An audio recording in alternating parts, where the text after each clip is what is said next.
जी फूलवना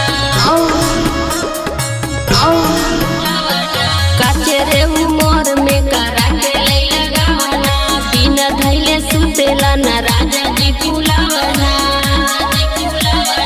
12 बजे तक करी मैया मैया 12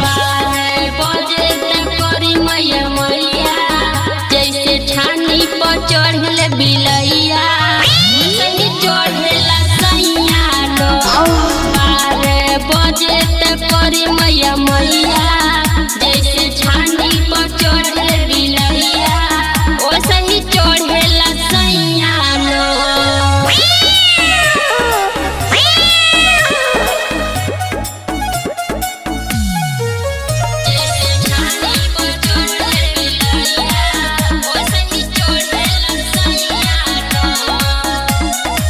दूध के हमार मटका देखी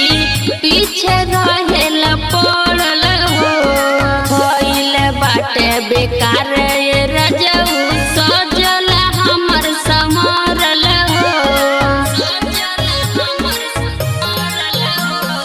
दूध के हमार मटका देखी पीछे रहेल पड़ल हो भइल बाटे बेकार ये रजऊ सजल हमर समरल हो 12 बजे तक करी मैया मैया 12 बजे तक करी मैया मैया जैसे छानी पर चढ़ले बिलैया वैसे ही चढ़ेला सैया लो 12 बजे तक करी मैया मैया जैसे छानी पर चढ़ले बिलैया वैसे ही चढ़ेला सैया लो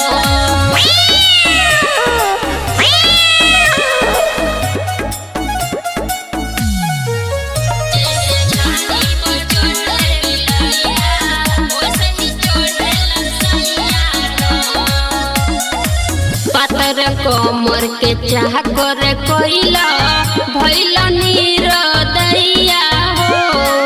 काहे नाही बतिया मनला में